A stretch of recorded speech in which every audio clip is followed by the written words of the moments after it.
This video title is a little bit misleading and I apologize. I think it's called like Guitar Pedals Moving On.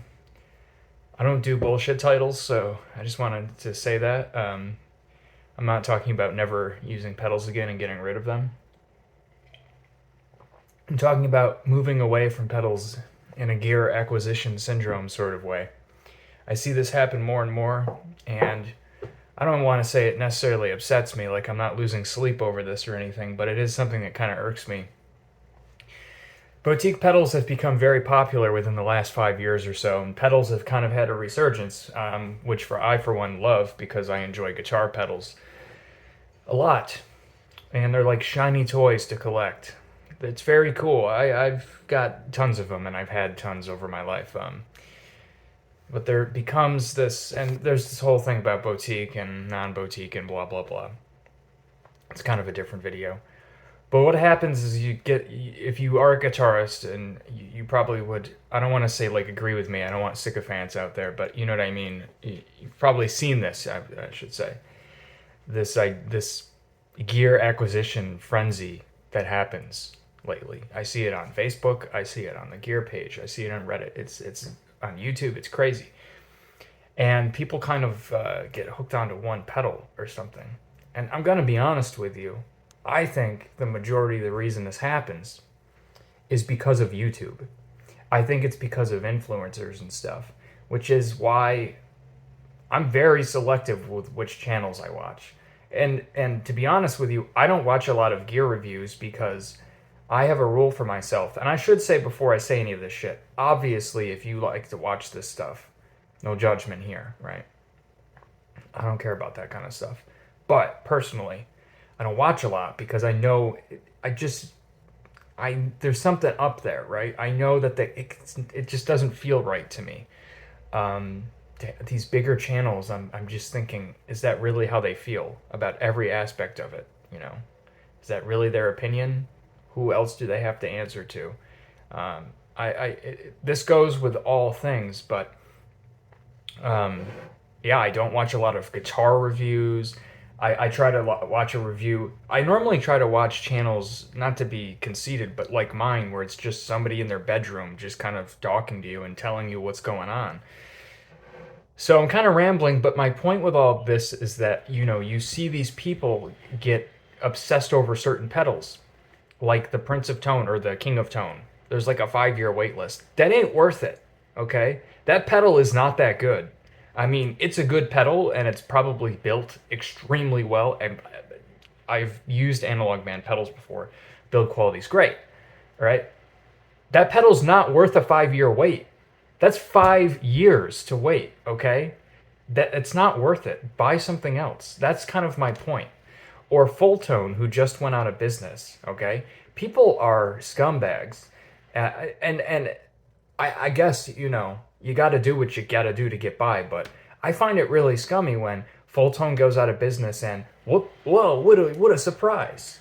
Deja Vibes are $500, Fulltones are $500, you know, on Reverb. That shit will always happen. Reverb is a whole other thing. That place sucks, but move on.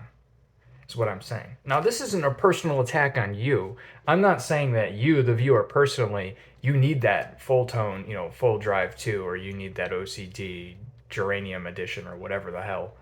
Um, but there are people that kind of get obsessive over certain things. Like, now I have to get a full tone because they went out of business. But, oh, what a surprise. It went up to like $500.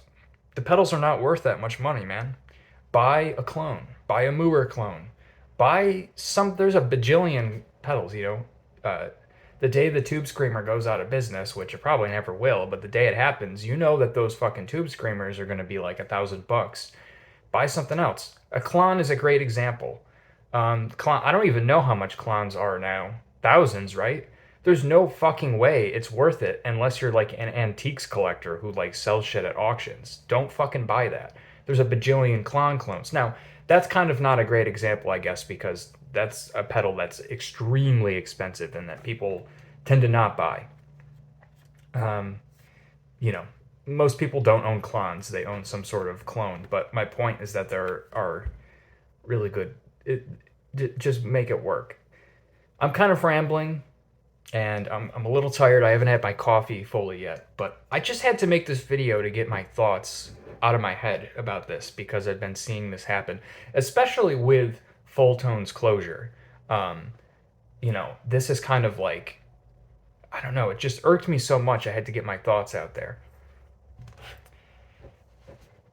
You know what? It made me think of this because the other day, well, not the other day, like a week or two ago, I'm watching this video and it was some random dude playing, and he was playing a strat and he was ripping and it was sounding really good. He was really good. He was playing like blues rock, which is stuff that I really like.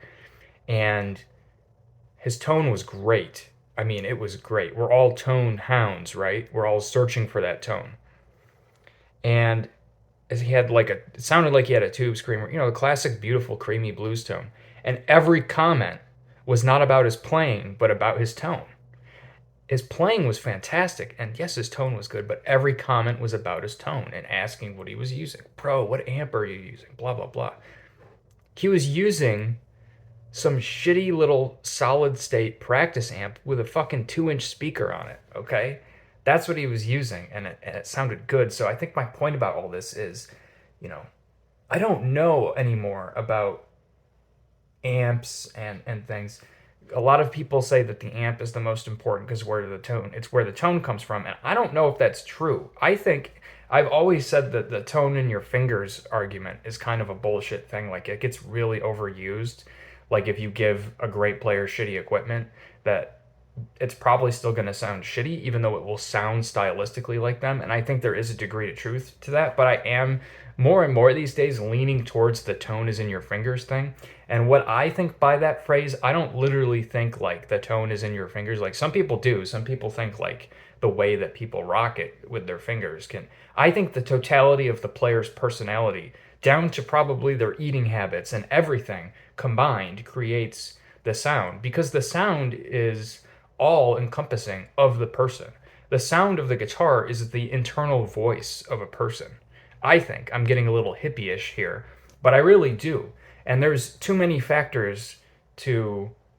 I really think this. I think that there are too many factors to just pinpoint it very easily. So there's different pedals and things you can use to go for a style, but when I hear tone is in the fingers, I think it's an internal, culmination of all of this particular player's habits and quirks and everything that creates a unique sort of voice for them. And I think it's good to try to find your own voice. And I think it's great to cop things from players that you really like and kind of combine those. And I don't think there's any shame in that either, because all your favorite players are doing the same thing, right? And their favorite players and their favorite players, they were all doing the same thing until you get way, way back and you start finding like the OG people, like Sister fucking Rosetta Thorpe. Is that her name? Probably not. I probably just botched an important name, but um, yeah, that's basically what I'm trying to say. So, um, I play through a little Milkman head. It is a tube amp. I really like it, but you know, it goes through a Headrush FR speaker. I don't use a guitar cabinet. I have a Fender Frontman 10G, little tiny thing, and I like it too. One of my favorite guitar players is Dean Brown, who is a jazz and funk player. Okay, Dean Brown plays through shitty, cheap little solid state practice amps, man, and he sounds great. So I don't know. Is the tone in the fingers? I think it is to a degree. These pedals, this gear acquisition syndrome stuff. Get something. Don't buy obviously don't buy the cheapest of cheap. That's gonna fucking break and is noisy. But I don't know, man. Buy something and learn the fuck out of it, is what I'm saying. Buy a pedal and just take every other pedal off of your board and only use that pedal over and over again. When you practice clean on the neck pickup or the bridge pickup. And then when you've done your normal practicing, throw that pedal on and start practicing with that pedal. And make sure it's the only damn pedal on your board. And really get used to that. And you'll start to get used to it, I think. And I don't mean get used to it as in a like it's good enough. I just mean you'll start to really like it and you'll learn the quirks and things. And that's where I think really, really digging into what you have, not what you don't have, is where your tone is created.